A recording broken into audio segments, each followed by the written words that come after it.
वाली है 29 तरीक के प्रोग्राम नूं लैके कई विचारां होणीਆਂ ने तां गुरनाम सिंह चड़ूरी दे नाल गलबात करांगे कि अज दी मीटिंग जिहड़ी है संयुक्त किसान मोर्चे दी किहो जी रहण वाली है।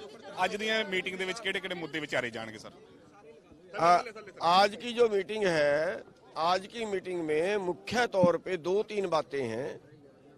मुख्य तौर पे दो तीन बातें हैं कि जैसे अभी तक सरकार ने एमएसपी पे कोई बात नहीं की है, अभी तक सरकार ने केस वापसी की कोई बात नहीं की है, शहीदों को मुआवजा देने की कोई बात नहीं की है, बिजली बिल पे कोई बात नहीं की है। तो लेकिन जो 3 कानून वापस लिए हैं और उनको वो कैबिनेट में भी पास कर दिए, आगे संसद में भी पास करने के लिए रख दिए हैं, उसके ऊपर विचार किया जाएगा कि हमें 29 तारीख का जो हमारा सांसद कूच का प्रोग्राम था उस पे हमें क्या फैसला लेना है, और सरकार ने बाकी मुद्दों को जो नहीं छुआ है, जिनके लिए हमने सरकार को चिट्ठी भी लिखी थी, उन पे हम आगे क्या रणनीति बनाएं। सरकार की तरफ से क्या अभी तक कोई बात अगर आई है तो उसमें मीटिंग में विचार किया। एमएसपी के ऊपर कह रहे हैं खट्टर साहब की संभव है नहीं एमएसपी। देखिए अगर वो ऐसा कह रहे हैं कि एमएसपी संभव ही नहीं है तो फिर हो सकता है कि वो हमें यहाँ से उठाने के मूड में ना हो सकता है वो इस आंदोलन को आगे चलवाने के मूड में हो। अगर वो ये कह रहे हैं कि एमएसपी संभव नहीं है, कोई चर्चा हो रही है कदों तक आंदोलन चक्या जाऊगा जी? देखिए ये तो हम अभी चर्चा होगी, अभी बस मीटिंग शुरू होगी, और जहाँ तक आप पराली की बात कर रहे हैं कि केस नहीं होगा तो वो भी अभी तक हमारे सामने किसी तरह से नहीं है, जुबानी बात है, लिखित में वो नहीं आई। केंद्र दे नाल कोई मीटिंग नूं लेके चर्चा हो रही है क्योंकि खुली चिट्ठी तुसी अगर देखिए हमने 6 मांगे लिख के भेजी थी, अगर सरकार उन पे बात करना चाहती है तो हम खुले मन से बात के लिए तैयार हैं।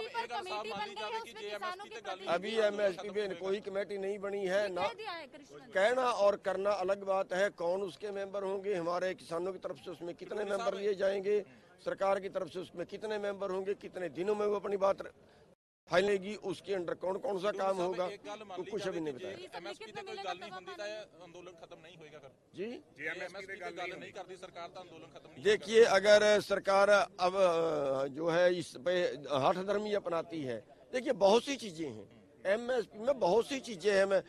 मेरी बात थोड़ा सा मीडिया ध्यान से सुने, मेरी 2-3 चीजें हैं। हिंदुस्तान की एमएसपी से, भारत की एमएसपी से कम मूल्य पर बाहर से आयात नहीं होना चाहिए। भैया सुनिए, भैया बात सुनिए प्लीज। एमएसपी से कम बाहर से खरीद नहीं होनी चाहिए, एक चीज। दूसरी चीज, जितना एमएसपी पे वो खरीद रहे हैं, जैसे मान लिया वो पंजाब से खरीद रहे हैं, हरियाणा से खरीद रहे हैं, अब मतलब इस जितना पिछले 3 साल की एवरेज है, जितना पिछले 3 साल में हाईएस्ट खरीदा, उससे कम खरीद नहीं होनी चाहिए। ठीक है ना? वो ये अब हमें वो दंडित करने के लिए कर लेंगे, ठीक है, हमें तो हरियाणा से नहीं खरीदेंगे, हम तो पंजाब से नहीं खरीदेंगे, हम तो जाके पश्चिमी बंगाल से खरीदेंगे। तो ये चीजें तो हमें मनवा के उठना पड़ेगा।